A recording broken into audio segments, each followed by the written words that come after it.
त लगभग मैले 500 सम्म त पुगाएको सर। 500 भेडा तपाईले पाल्नु भयो त्यो समयमा? 500 जति पालेको। 6 लाख 7 लाख 5 लाख दशैंमा बुझिदिन्छु सर पैसा। एउटा दशैंमा 6 लाख सम्म तपाईले बुझ्नु? हजुर, तल्लै ढिलोको अनि 3 लाख भन्दा तल कहिले बुझिएन। हजुर, 3 लाख देखि 6 लाख सम्म कहिले काहीँ बुझिदिन्छु सर। तपाईले त भेडा पालेर छोरालाई अमेरिका पठाउनु भयो रे, छोरीलाई बेलायत पठाउनु भयो रे। हजुर, यो सबै कुरा सत्य हो? हजुर हजुर, त्यो सत्य हो सर। 3टा छोराछोरी काठमाडौँ छन्। हजुर, अनि 2टा अब गइसके बाहिर, एउटा अमेरिका एउटा बेलायत। ए माल त मालैयो बन्दे काउने धन्दे काउने, यो हाम्रो चलन हो आगो बाल्ने मुढा ताबिने। हजुरको घर पनि टाढा, माथि फेरि अब भेडा चढाउन माथि आउनु पर्यो। हजुर, माथि तल माथि गर्नु पर्यो। तल माथि गर्नु। हिँड्ने काम त तपाईलाई त दिनभरि हिँडेको हिँडे? हिँडेको हिँडे, तल र माथि 3-4 घण्टा दिनभरि हिँडेको हिँडे। राति पनि हजुरको है है गर्नुपर्ने, कहिले काहीँ हजुरको राति पनि झ्याप्पै अनि निद सुत्न पाइँदैन हिँड्नुसँग। कहीँ बाघ आयो कि अनि कुकुर भुकेपछि है भरि अरिहाल्नु पर्ने, अझै पनि सुत्न पाइँदैन। साथीहरू स्कुल जाने, तपाईँ भेडा चलाउन जाने? हजुर, त्यही अलिकति नराम्रो पनि लाग्छ कि? हजुर, नराम्रो पनि लाग्छ सर। गाउँतिर साथीहरूले के भन्थे? गाउँतिर गएपछि अब हामी पढेका हौँ भन्ने अब साथीहरूको अब भनाइ हुने भयो। हजुर, अनि अब म नपढेको मान्छे, अनि अब साथीको बगलमा बस्दाखेरि अलिकता अलिक कसो कसो लाग्ने सर। अब उनका टाला उजे लपट्टका हुने, अब स्कुल जाने मान्छे, अब हाम्रो टाला महिला हुने। अब त्यतिखेर अब तमी जङ्गलमा जाने मान्छे त भइगयो अनि भन्नेसम्म पनि अब हुने भयो। साथीहरूले त्यस्तो पनि भने? हजुर, त्यस्तो शब्द पनि कहिले काहीँ आउने भयो। डिग्री सबै छोराछोरीले डिग्री पढे? हजुर, डिग्री पढ्नु अब एउटा छोरी बाँकी छ। एउटा छोरी बाहेक सबैले डिग्री पढेर अहिले आफ्नो आफ्नो ठाउँमा व्यवस्था मिलाएर बस्नु भएको छ। हजुर, आदरणीय दर्शकवृन्द नमस्कार, तपाईँहरूको साथमा म माधव छु र तपाईँ यति बेला कुल च्यानल हेर्दै हुनुहुन्छ। र यति बेला हामी कालीकोट जिल्लाको देउपाटा भन्ने ठाउँमा छु र यो ठाउँमा एकजना यस्तो व्यक्ति हुनुहुन्छ जसले भेडा पालन गरेर धेरै प्रगति गर्नुभएको छ। लगभग 50 वर्षदेखि उहाँले भेडा पाल्नु भएको छ होइन। 50 वर्षसम्म भेडा पाल्दाखेरि उहाँले के कस्ता चुनौतीहरू भोग्नुभयो र जीवनमा के प्रगति गर्नुभयो त भेडा पालनबाट भन्ने कुरा चाहिँ आज उहाँको एकदमै सबैले सुन्नै पर्ने कहानी छ।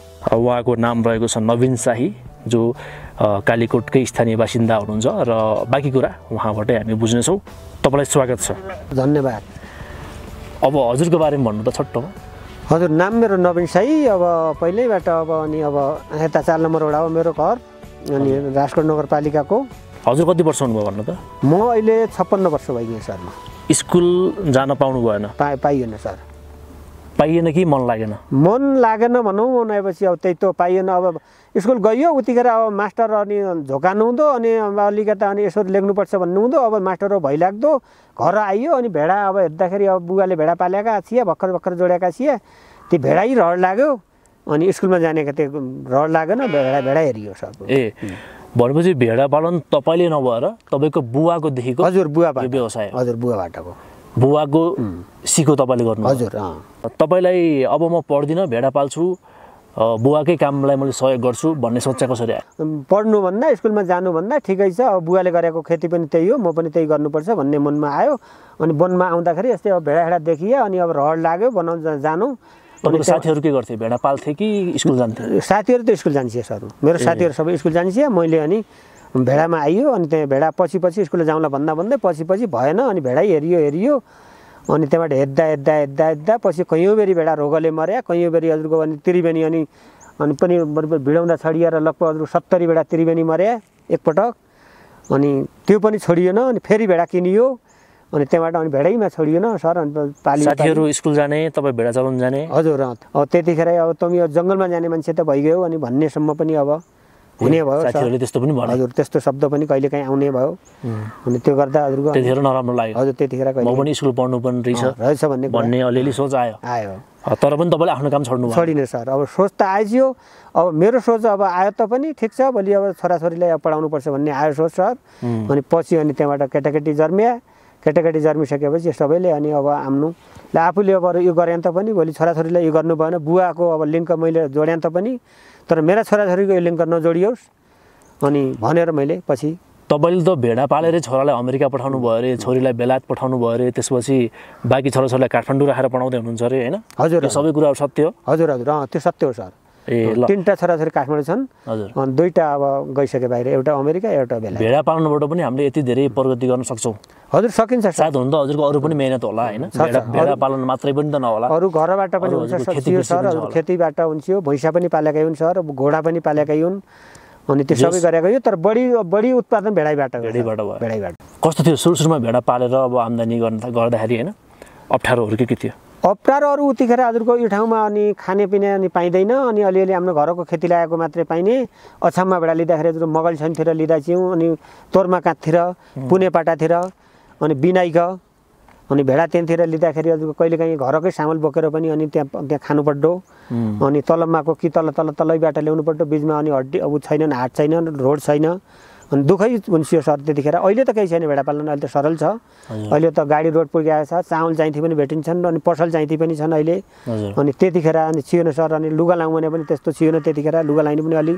अप्ठ्यारै छियो अनि अहिले सरल छ सर हजुरको घर पनि टाढा माथि फेरि अब भेडा चढाउन माथि आउनु पर्यो हजुर माथि तलमाथि गर्नु पर्यो तलमाथि गर्नु हिँड्ने काम त तपाईलाई त दिनभरि हिँडेको हिँडेको तल र माथि 3-4 घण्टा दिनभरि हिँडेको राति पनि हजुरको है अर्नुपर्ने कहिलेकाहीँ हजुरको राति पनि झ्याप्पै अनि निद्रा सुत्न पाइँदैन यिनीसँग कहीँ बाघ आयो कि अनि कुकुर भुकेपछि है भरि अरिहाल्नु पर्ने अनि अब त्यो अनि राति पनि सुत्न पाइँदैन यिनीसँग सही गरिकन घर आँदैन आनन्द सुत्न पाइँदैन सर राति पनि यिनीहरू त्यति बेला पनि अहिले पनि अझै पनि सुत्न पाइँदैन ए भन्छ त्यतिखेर त मेहनत त धेरै गर्नुभयो तपाईले गरियो सर गर्दैसम्म गरियो अब ठिकै छ भनेर अनि मन ठोकेर बसेको आजभोलि त केही छैन सर आजभोलि अहिले 250 भन्नुभयो त्यति बेला कति थियो भेडा त्यतिखेर त लगभग मैले 500 सम्म त पुगाएको सर 500 सम्मको घोडा सरी 500 भेडा तपाईले पाल्नु भयो त्यो समयमा 500 जति पालेको त्यति बेला तपाईले अलि प्रगति गर्नुभयो हजुर र छोराछोरीलाई पनि अब ठाउँ ठाउँ पठाउन सफल हुनुभयो ए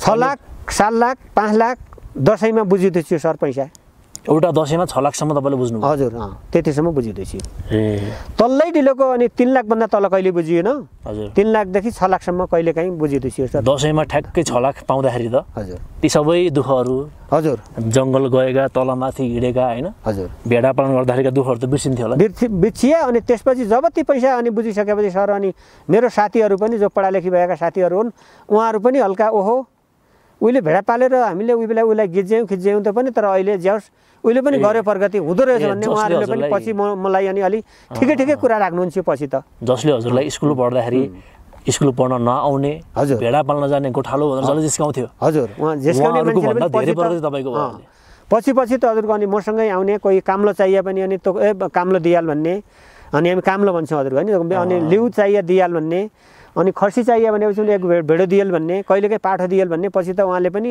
पछि मलाई ठिकै गर्नुभयो भन्नु पहिला त अलिकता खिच्च्याउनेसम्म राख्नुभयो पछि त हजुरको अब यो उन्नति प्रगति देखेपछि उहाँहरूलाई पनि गल्ती महसुस भयो हजुर गल्ती महसुस भएछ पछि ठिक छ हामीले त हामीले बोल्न अलि उलाई अलि ऊ मान्छे मिहिनेती रहेछ उहिले ज्याउस गर्ने रहेछ हामीले उसलाई अनि अलि भनेको हामीले अलि मिलेन भन्ने कुरा पछि सोच्नु भयो सर पछि राम्रै कुरा राख्नु स्कुल जान नपाउँदै पनि तपाईले यति धेरै प्रगति गर्नुभयो हजुर र अहिले तपाईँ भेडा गोठमा भए पनि तपाईको छोरा अमेरिकामा छन् हजुर छोरा त्यहाँ छन् हैन छोरा छ अहिले सबै व्यवस्था राम्रो छ हजुर अहिले सबै ठिक छ सर अहिले अब अरू व्यवस्था केही नभए पनि सर भोलि कोही माथि टपन नटपन म त्यति छैन सर सबै मेरो 5 को 5 छोराछोरी कख सबै ती क्लियर छन् भनौँ अब 5 का 5 छोराछोरी कख क्लियर छन् भनौँ अब सबै कख भन्छन् नि कख भन्नु कख न धेरै माथि पुग्यो हजुर अब माथि त कोही पुगन्न नपुगन्न अब हाम्रो ठाउँमा रहला तर ती छोराछोरी तल तिनको जग तल लाइनु छैन जग माथि अब जग उठिसक्यो माथि कोही जापा पुगन डिग्री सबै छोराछोरीले डिग्री पढे हजुर डिग्री पढ्नु अब एउटा छोरी बाँकी छ एउटा छोरी बाहेक सबैले डिग्री पढेर अहिले आफ्नो ठाउँमा व्यवस्था मिलाएर बस्नु भएको हजुर सम्बन्ध सबैसँग राम्रो छ नि छ अब आजभोलि त हजुरको उमेरले पनि हजुर अब 56 वर्ष भइसक्नु भयो टाढा तलमाथि गर्नुपर्ने अब जति दुःख त हजुर गरिसक्नु भयो हजुर आजभोलि त अब दुःख नगर्नु भेडा नपाल्नु भनेर भन्नुहुन्छ कि नै भन्नुहुन्छ अनि नपाल भन्छन् केटाकेटी अब भइको बुवा छोडिदिनुहोस् अनि घरै बस्नुहोस् अब भेडा अनि त्यहाँ छोडिदिनुहोस् केही चाहिँदैन अब कहीँ दसैँदेखि खाने अनि कहीँबाट किनौँला अनि दुःखै नगर्नुहोस् छोडिदिनुहोस् भन्न राखेका छन् केटाले भने तर मैले छोड्न सकेको छैन म त जहाँसम्म सकिन्छ सर अनि भेडा पाल्दै रहने अनि एउटा अहिले त अनि हड्दै रहने दसैँमा आएपछि अनि आफू पनि अनि खाने केटाकेटी आए पनि दसैँदेखि खाने अनि नापा बेचेपछि रुपियाँ पनि होइजाँदा अहिले त्यति बुढिया पनि छैन अनि भनेर मैले छोड्या नै केटाकेटीले छोड भनिसकेन यो केटाकेटीले छोड भनेको अहिले 2-3 वर्ष भइसक्यो हजुरले अझै छोड्ने मन नै नै छैन मेरो मन छैन जहिलेसम्म तपाईँ हिँड्न सक्नुहुन्छ म चाहिँ बढी गएन 10 वर्षसम्म नछोडुलाई भन्ने हिसाबमा छ हजुर 10 वर्ष चाहिँ म भेडा पाल्छु भन्ने तपाईँलाई छ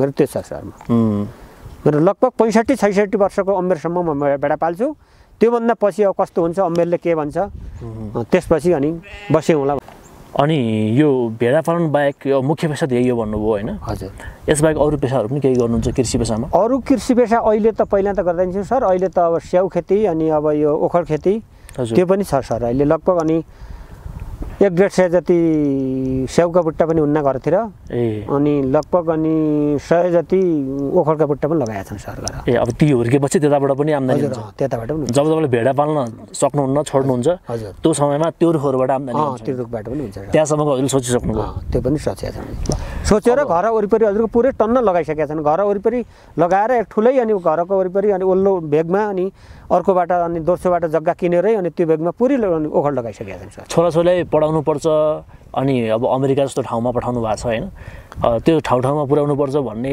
चाहिँ तपाईँलाई किन लाग्यो त्यो लाग्यो सर आफू नपढे हिसाबले अब त्यहाँ अनि अब नेपालगञ्ज गइयो नेपालगञ्ज भेरी अस्पतालमा मुहा नलिकन गइसकेपछि त्यहाँ अनि पछि यति नम्बर कोठा जाऊ अनि भन्ने अब त्यहाँ अनि भइसकेपछि आफू नपढेको मान्छे पछि अरू साथी कोही अर्को साथीलाई अनि मुहालाई औषधि गराइयो हजुरको आमालाई औषधि गर्दाखेरि तपाईँलाई नपढ्दाखेरि दुःख भयो हजुर अक्षर नबुझ्दाखेरि पछि अब पढ्नुपर्दो रहेछ भन्ने पछि त्यही पनि ज्ञान आयो सर मलाई पढ्नुपर्दो रहेछ भन्ने म भेरी अस्पतालमा नेपालगञ्ज आएको मलाई पढ्नुपर्छ भन्ने दिमागमा मुहा गर्न त्यहाँ लिकन जाँदाखेरि अनि पछि त्यहीबाटै अनि पछि आफू पढिन त पनि छोराछोरीलाई पढाउनुपर्छ भन्ने पछि त्यो आइसकेपछि पछि घर आएर मानमा अनि 0.3 अनि मिठु दिज्जुले बोर्डिङ खोलेको थियो 0.3 खट्छोयो बोर्डिङ खोलेको थियो अनि त्यही अनि छोराकन अनि लगाइयो 3.5 वर्षको छोरो थियो 3.5 वर्षकै अनि त्यहाँ लगाइयो नर्सरी केजी एलकेजी सम्म त्यहाँ पढिसक्यो मिठु दिज्जुले बोर्डिङ पनि तल सारिसक्नु भयो सबै छोराछोरीलाई राम्रोसँग पढाउनु भयो हजुर सबै त्यो बोर्डिङमै पढाएका 5 बोर्डिङमै त्यसपछि यहाँको पढाएपछि कहाँ पठाउनु भयो यहाँबाट टिकापुर पठाउनु भयो टिकापुरबाट काठमाडौँ हजुर काठमाडौँबाट त अमेरिका हजुर स्टुडेन्ट भिसामै जानुभयो हजुर स्टुडेन्ट भिसामा दुईटै छोरी पनि स्टुडेन्टमा अनि छोरो पनि स्टुडेन्ट अब हजुरले कृषि पेसा गर्नुभयो होइन हजुर बुवाको पेसा धान्नुभयो हजुर छोराछोरीले पनि कृषि पेसामै लागुन् अथवा भेडा पालन गरून् अथवा अरू केही गर्नु भन्ने चाहिँ इच्छा तपाईँलाई थियो कि थिएन नै त्यो इच्छा थिएन सर मेरो पछि ज्यापा गरौँ तर अहिले पहिला पढौँ भन्ने इच्छा पढिसकेपछि पछि अनि कोही जागिर खान कोही अनि अब अनि त्यो नै पढेर पनि भेडा हेर्दा पनि केही फरक पर्दैन नपढेकाले मात्रै भेडा पालन गर्नुपर्छ भन्ने छैन पढेर पनि भेडा त हेर्छन् अनि तर पहिला पढ्नु पऱ्यो भन्ने आयो अनि यता वडौपडो जाँदाखेरि अनि अब त्यो पढेको मान्छेको र नपढेको अन्तर हुँदो रहेछ सर हो त्यसैले भेडा पालन गर्नु पनि यिनको केही बिरामी भयो भने औषधि उपचार गर्नको लागि यता उधर अन्नका लागि त पढेकै मान्छेको खाँचो हुँदो रहेछ यता पनि हो त्यसैले भेडा पाल्दा पनि केही छैन उनको विचारका कुरा आयो अब उहाँलाई जे इच्छा छ मैले त भेडै पाल भन्ने गर्नुपर्छ त्यो गर्नुपर्छ भनेर भन्नु छैन उनको विचारको कुरा हो अब जति पनिले हेर्दै हुनुहुन्छ तपाईँको यो कुराकानी होइन हजुर मेहनत गर्ने हो भने चाहिँ हामीले सफलता पाउन सकिन्छ भन्ने तपाईँ उदाहरण हुनुहुन्छ सकिन्छ के सुझाव दिनुहुन्छ अन्य व्यक्तिहरूलाई केटाकेटीलाई अब अथवा कोही अब कृषि पेसा गर्न चाहने उहाँलाई भन्छौँ कि नै तपाईँ सक्नुहुन्छ भनेपछि जो मैले गरेको छ पेसा त्यो पेसा नछोड्नुहोस् भन्छु म कसैलाई कोही अनि आफ्नो मनमिल्दो साथीलाई तपाईँ सक्नुहुन्छ भनेपछि अब तपाईँ कि त तपाईँका छोराछोरी तपाईँ अनि केही पढालेखी केही दोकान पसल ठुलो गर्न सक्ने भए त्यहाँतिर जानुहोस् केही गर्न नसक्ने भए चाहिँ खुरुखुरु जङ्गलमा जानुहोस् जङ्गलमा भेडा हेर्नुहोस् मजाले पैसा दिने मान्छे त्यहीँ आउँछन् खुरुखुरु अनि केही कसैको लकडी छैन झकडी छैन अनि पैसा दिने मान्छे त्यहीँ आउँछन् पैसा फटफट गन्छन् चाहियाची लिन्छन् दसैँको बेलामा आउँछन् पाठा खसी लिन्छन् तपाईँले आफै त भन्नुभयो नि एउटा दसैँमा 6 लाखसम्म लिन्छु हजुर त्योभन्दा के चाहियो होइन त्यही त अब धेरै ठाउँमा त्यस्तो जङ्गलहरू पनि छैनन् फेरि होइन अब यहाँ त जङ्गल भएर पनि घाँसको समस्या भएन हजुर के व्यवस्था मिलाउनुपर्छ भेडा पाल्दाखेरि अहिले पहिला त खासकै मिलाउनु पर्दैन सर अनि राम्रो खाले पाल बनाउनु पर्छ ठुल्कनु पर्छ पाल मिलाउनु पर्यो त्यस्तै किसिमका कुकुर बनाउनु पर्यो कुकुर पनि राम्रै हुनुपर्छ हजुर कुकुर चाहिँ के को लागि कुकुर यो अब बाघको लागि वरिपरि कहाँ आयो के भयो अनि एलको भए त मारिहाल्छ बाघ हजुर 2-3वटा हुनुपर्छ 2-3वटा भयो र यस्तै सँगै गयो भनेपछि बाघ हक्दैन त्यही भएर कुकुर पाल्नु सँगै गयो भनेपछि गर्न सक्दैन कुकुर चाहिँ कहाँबाट ल्याउनु भयो कुकुर हाम्रो पहिल्यैबाट माथि भोटेबाट अनि माथि ल्याएका हुने हजुर भोटेबाट ल्याएका हुन्, माथि हुम्लाबाट ल्याएका हुन्, त्यहीबाटकै अनि बच्चा अहिले उत्पादन गरेर हामीले अहिले आफै गरेका छन्।